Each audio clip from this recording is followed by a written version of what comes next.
কিন্তু আমি আশ্চর্য হলাম যে তুমি বলছিলা যে বমি আসে, কিন্তু এখন দেখি তুমি খাওয়ার জন্য আজকে।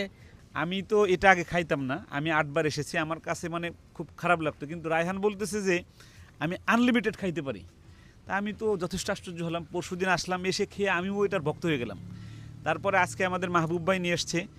এই একটা ফলের দাম শুনলে আপনাদের চোখ মোটামুটি কপালে উঠবে। এটার দাম 400 রিঙ্গিত। এক কেজি এটা সবচেয়ে দামি এখানে। 1 কেজি 95 টাকা রিঙ্গিত, মানে বাংলাদেশ 3000 টাকা কেজি। 3000 টাকার উপরে। এবং এটা সহ খোসা সহ কেজি। এই খোসা সহ কেজি 3000 টাকার উপরে, অর্থাৎ এই ফলটার দাম 400 রিঙ্গিত দাম, প্রায় কত হয় তাতে? প্রায় 13-14 হাজার টাকা, তেরো- 15,000 টাকা। 15,000 টাকার উপরে এই একটা ফলের দাম। তো আমরা 5 জনে এই 15,000 টাকার ফলটা এখন আমরা আল্লাহ রহমতে খাবো।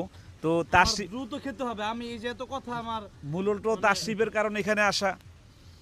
রায়হান করছে গ্রান, এটা কিন্তু বিমানে নেওয়া নিষেধ, বিমানে এটা হোটেলে নেওয়া। মাশাআল্লাহ, সত্যি যখন প্রথম খাইছিলাম খুব খারাপ লাগছিল, আর এখন আমি মনে হয় কয়েক কেজি খেতে পারবো।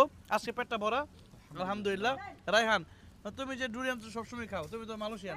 যত ডুরিয়ানি সামনে পাবো খেতে পারবো। বাজার